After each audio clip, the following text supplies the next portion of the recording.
Hola, bienvenidos. Welcome. My name is Ani Silva-Berrios, and I am an elementary music teacher here in the Kansas City, Missouri area.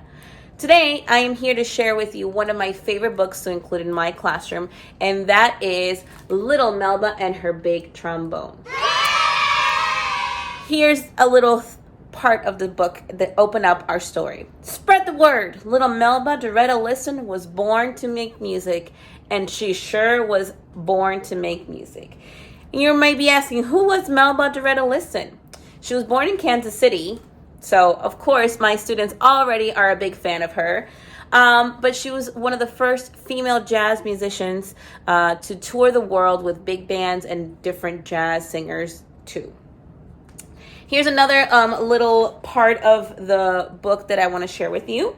It says, Melba and her music trotted around the globe, dazzling audiences and making headlines in Europe, the Middle East, and Asia. Our whole life, Melba kept composing and arranging music, kept making her trombone sing. Spread the word, Melba Doretta Liston was something special. Now, this book is an easy read, but it also includes some beautiful illustrations. And so my students from all ages really love to hear the story of Melba. And the author also highlights some words here that you can do and incorporate a little bit of some vocal exploration. There's plink and hum and thrum and pling and tremble. And the way that they use it, it's with in large letters or smaller letters, so you can play around with different musical elements in the story too. So there's lots of different ways to use this book throughout different ages. At the very end of the book, it also includes some wonderful sources on the author, where they got their sources and books about Melba or recordings of Melba. It includes some images of her playing the trombone, and then also with Quincy Jones, who was one of the first band leaders to invite her to tour with his band all around the country and also around the world. So I really love using this book for many different reasons and different ways. But one of my favorite ways to incorporate Melba's music, not only from the story, but into our classroom, is through expressing themselves through a piece of music that she arranged called My Reverie. And she plays this piece with Quincy Jones' band. And so the students listen to her play the piece. It's about 5 minutes or so. And then they incorporate techniques by an artist named Norman Lewis, who was from the Harlem Renaissance.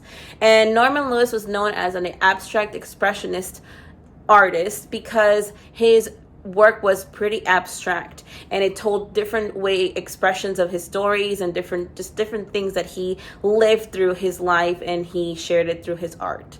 One of those being jazz. He was influenced, of course, by jazz happening in Harlem during the Harlem Renaissance, and so he is inspired by jazz, and it shows through some of his artwork. So I invite my students to express themselves through the music and the artwork from Melba and Norman.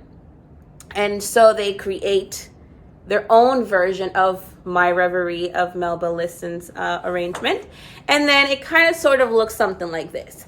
This is my example I share with my students because this is what came to me when I was listening to Melba play her piece. And so you can see there's squiggles and lines and dots and different things that were influenced by the music that I was listening to, whether it was a trombone or other instruments too. So I really love to incorporate this book.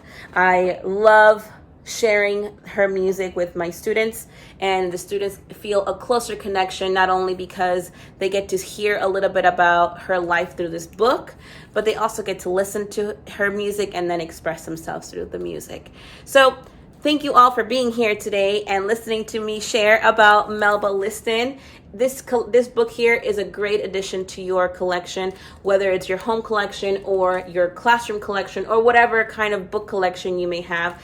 This is a must add to yours. I promise you that you will not regret it, and you will use it in many different ways throughout however long you have your book. And don't forget to check out other videos here at the Music Museum about how other musicians made and continue to make music all around the world.